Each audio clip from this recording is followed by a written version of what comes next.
Friends,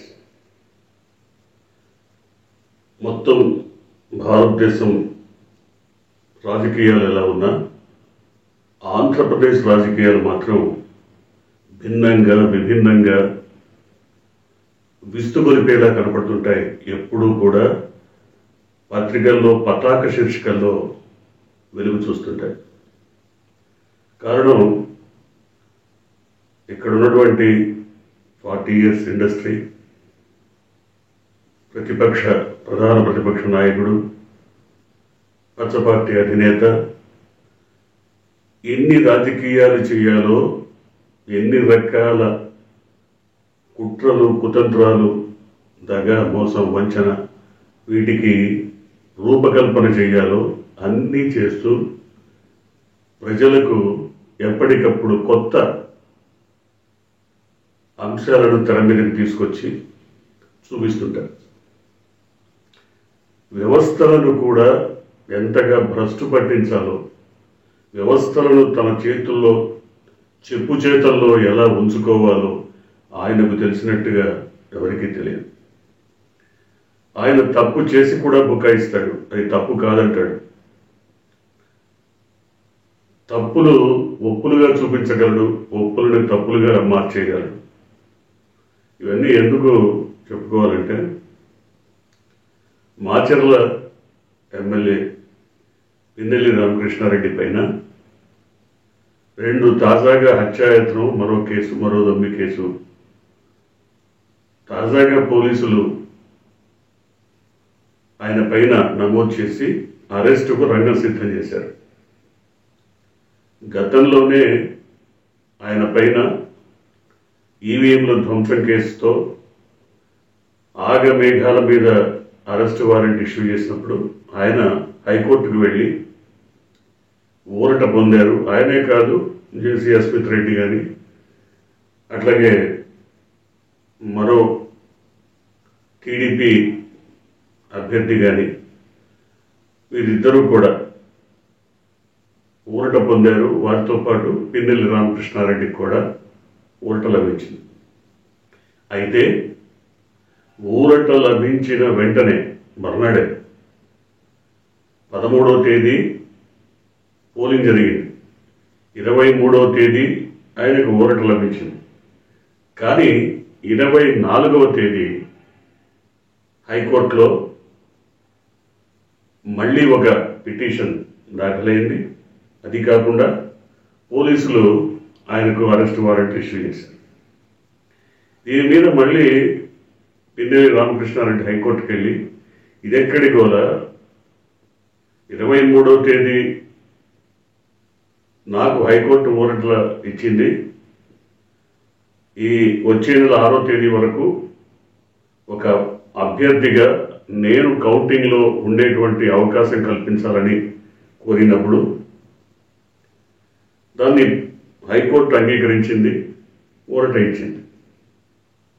అట్లాగే మిగతా మరో 2 కూడా ఇచ్చింది. మరి మళ్ళీ ఈ కేసులు ఏంటి, ఇవి ఎప్పుడు వచ్చాయన్నప్పుడు, అసలు భారతదేశ చరిత్రలోనే ఎక్కడా ఎప్పుడూ జరగని విధంగా డీజీపీ సహా, డీజీపీ కొత్తగా వచ్చాడు కదా, ఎన్నికల కమిషన్ నియమించింది. అట్లాగే మాచర్ల ప్రాంత సిఐ, ఆయన కూడా చంద్రబాబు సామాజిక వర్గమే, కుమారస్వామి. ఈ డీజీపీ కానీ సిఐ కానీ వీళ్ళు కొత్తగా కొన్ని కేసులు ఫ్రేమ్ చేశారు. సిఐపై పిన్నెల్లి రామకృష్ణారెడ్డి 13వ తేదీ హత్యాయత్నం చేశాడు. మరొక తెలుగుదేశం కార్యకర్త పైన కూడా హత్యాయత్నం చేశాడు. మరొకటి ఇంకో కేసు. కానీ 13వ తేదీ హత్యాయత్నం చేస్తే 23వ తేదీ వరకు ఎందుకు ఆగారు? 23న ఆయనకి ఊరట లభించింది కదా. ఈ విషయం హైకోర్టు జడ్జి ప్రశ్నించినప్పుడు పోలీసుల తరఫున సాధారణంగా పబ్లిక్ ప్రాసిక్యూటర్ వాదిస్తాడు. కానీ భారతదేశ చరిత్రలో తొలిసారి, అది కూడా మన 420 మిస్టర్ 420 నేతృత్వంలో తెలుగుదేశం పక్షాన అనేక కేసులు వాదించినటువంటి అశ్విని కుమార్ అనే ఒక న్యాయవాదిని రంగంలోకి దించి ఆయన వాదించడం మొదలుపెట్టాడు ప్రైవేట్గా. పబ్లిక్ ప్రాసిక్యూటర్ ఉన్నాడు పక్కన, అయినా సరే ఈయన వాదిస్తున్నాడు. ఇదేంటి, ఇదెక్కడే కొత్త పద్ధతి అన్నప్పుడు, లేదు లేదు మేము మావాడు వాదిస్తాడు.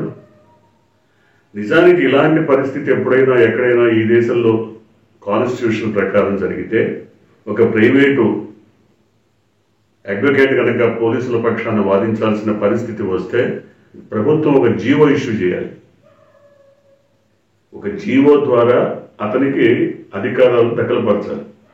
ఏమీ లేవు, తీసుకొచ్చారు, నిల్చోబెట్టారు, వాదిస్తున్నాడు. అదేంటయ్యా నువ్వెట్లా వాదిస్తావంటే, లేదండి నేను వాదిస్తాను. ఆయన ఏం చెప్తాడు, 22వ తేదీనే మేము ఈ కేసు పెట్టామండి, మీరు 23న తీర్పిచ్చారు కదా, ఆయనకి ఊరట కల్పించారు, కానీ 22నే మేము పెట్టాము అని అన్నప్పుడు జడ్జి గారు ఆ రికార్డులన్నీ తీయండి, అంతకుముందు మనం ఆయనకి ఊరట కల్పించాం కదా, అప్పుడు కన్నా ఉన్నటువంటి మొత్తం ఫైల్స్ అన్ని తీయండి, దాంట్లో ఉందా అంటే లేదు, 22నే కేసు పెట్టినట్టు ఎక్కడా లేదు, రికార్డ్స్ అన్ని పరిశీలించారు, ఎక్కడా లేదు. మరి ఇదేంటయ్యా అంటే హైకోర్టుని కూడా పక్కదారి పట్టించి జడ్జిలను కూడా పక్కదారి పట్టించి వ్యవస్థలని భ్రష్టు పట్టించి తనకి ఇష్టం వచ్చిన తీర్పులను తెచ్చుకునే నీచ నికృష్ట దౌర్భాగ్యమైనటువంటి నాయకుల రాజకీయం ఇలాగే ఉంటుందని అర్థమైపోతుంది. ఇంతగా పరితగించాలా? ఇక్కడ వైసీపీ ఏం చెప్తోంది, పిన్నెల్లి రామకృష్ణారెడ్డిని భౌతికంగా నిర్మూలించాలని టీడీపీ నిర్ణయించుకుంది. ఆయన కౌంటింగ్ రోజున ఉండకూడదు, ఆయన ఉంటే కౌంటింగ్లో మన ఇష్టారాజ్యంగా మనం అధికారులని సిబ్బందిని బెదిరించి మన ఇష్టం వచ్చినట్టు మనం చేయటానికి వీలుండదు, కాబట్టి ఆయన ఉండకూడదు. సో ఇది వైసీపీ వాదన. ఈ వాదన కరెక్టా కాదా పక్కన పెడితే ఈ దృష్టాంతాలు మాత్రం అందుకు నిదర్శనంగా కనపడుతున్నాయి. అశ్విని కుమారే కాదు, మరో పోసా వెంకటేశ్వర ఆయన కూడా టీడీపీ న్యాయవాది, ఆయన కూడా రంగంలోకి దిగి పోలీసుల పక్షాన వాదిస్తాడు. అసలు వీళ్ళందరూ ఎందుకు వస్తున్నారు? పబ్లిక్ ప్రాసిక్యూటర్ కదా వాదించాల్సింది. ఈ దేశం మొత్తంలో పోలీసుల పక్షాన ఎక్కడైనా సరే, ఏ కేసులో అయినా సరే వాదించేది పీపీ, పబ్లిక్ ప్రాసిక్యూటర్. మరి వీళ్ళెందుకు వస్తున్నారు? సో ఈ విషయాన్నే మనం అనేక సార్లు చెప్పుకున్నాం. వ్యవస్థలని భ్రష్టు పట్టించడంలో మిస్టర్ 420కి ఉన్నటువంటి చాకచక్యం, నైపుణ్యం, బుకాయించే నేచరు. బుకాయిస్తాడు, ఎందుకు చేయకూడదు, వాళ్ళు ఎందుకు మాట్లాడకూడదు, వాళ్ళు ఎందుకు వాదించకూడదు అంటాడు. సో ఇట్లాంటి ఒక నీచ నికృష్ట దౌర్భాగ్యమైనటువంటి రాజకీయ నాయకులు ఉన్నంత కాలం వ్యవస్థలు పక్కదారి పట్టక తప్పదు. ఒక విషయంలో కాదు, మనం ఇంకో విషయం కూడా చెప్పుకోవచ్చు. ఆయన కూర్చుంటే ఒక డాక్టరు, నిల్చుంటే ఒక డాక్టరు, కంటికొకడు, పంటికొకడు, గుండెకొకడు, కాలికొకడు, వేలికొకడు, ఇంతమంది డాక్టర్ల బృందం ఆయన వెంట తిరగాలి, కాబట్టి ఆయనకి బెయిల్ ఇస్తున్నాం అని చెప్పి స్కిల్ స్కామ్లో అరెస్ట్ అయినటువంటి పెద్ద మనిషి బెయిల్ తీసుకుని బయటకు వచ్చాడు. కానీ ఆంధ్రప్రదేశ్ అంతా కలిగి తిరిగాడు, ఎక్కడన్నా ఒక్క డాక్టర్ అన్న ఆయన వెంబడున్నాడా? అసలు ఆయనకి బెయిల్ ఇవ్వకపోతే చచ్చిపోతాడు అని చెప్పినటువంటి పరిస్థితి నుంచి సర్వ అబద్ధాలు, బూతులు, హుంకరింపులు, గర్జనలు, ఇష్టం వచ్చినట్టు పేలిపోవటం, ఇన్ని చేసిన పెద్ద మనిషి వ్యవస్థలని పక్కదారి పట్టించినట్టే కదా, అబద్ధాలు చెప్పి బెయిల్ తెచ్చుకున్నట్టే కదా. దీన్ని ఎవరు ప్రశ్నించకూడదు. ఇక్కడ పిన్నెల్లి రామకృష్ణారెడ్డి విషయంలో కూడా అదే. 23వ తేదీ ఆయనకు హైకోర్టు యాంటిసిపేటరీ బెయిల్ ఇచ్చింది, ముందస్తు బెయిల్ ఇచ్చింది. ఆయన అరెస్ట్ చేయొద్దని నిర్ణయం తీసుకుంది 6వ తారీఖు వరకు, జూన్ 6 వరకు.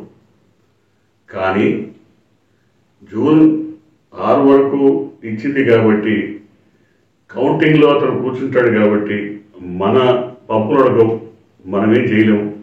అందువల్ల ముందుగానే అరెస్ట్ చేసి జైల్లో ఉన్నా పెట్టాలి, భౌతికంగా నిర్మూలించాలన్నా చేయాలి. అందువల్ల 22నే కేసు పెట్టినట్టు బుకాయించారు. చూడాలి ఇప్పుడు ఈ కేసులో జడ్జి ఆదివారం అయినప్పటికీ నిన్న కానీ ఈరోజు కానీ వాదనలు విన్న తర్వాత ఏ రకమైన తీర్పు ఇవ్వబోతున్నారు అన్నది చూడాలి. ఎందుకంటే ఒక పబ్లిక్ ప్రాసిక్యూటర్ని పక్కన పెట్టి వాదించడం, తెలుగుదేశానికి చెందినటువంటి న్యాయవాదులు రంగంలో దిగటం, న్యాయ వ్యవస్థని జడ్జిని కూడా పక్కదారి పట్టించేలా అబద్ధాలు తెలియజేయడం, నిజానికి కోర్టుకి అబద్ధాలు తెలియజేస్తారు పెద్ద కేసు. మరి ఆ రకమైన కేసు ఏమైనా పెడతారా? కోర్టుని పక్కదారి పట్టిస్తే చాలా పెద్ద కేసు. మరి ఆ రకమైన కేసు ఏమైనా పెడతారా? ఏం జరగబోతుంది? ఇదొకటే కాదు, అనేక రకాల అంశాల్లో ఈ విధంగా వ్యవస్థలను తన చెప్పు చేతుల్లో పెట్టుకొని జగన్మోహన్ రెడ్డిని ఓడించడం కోసం ఎంత నీచానికైనా దిగజారినటువంటి ఈ గ్రేట్ 420 ఇప్పుడు దేశంలో ఉన్నాడో లేడో, ఎక్కడున్నాడో కూడా తెలియనటువంటి పరిస్థితి.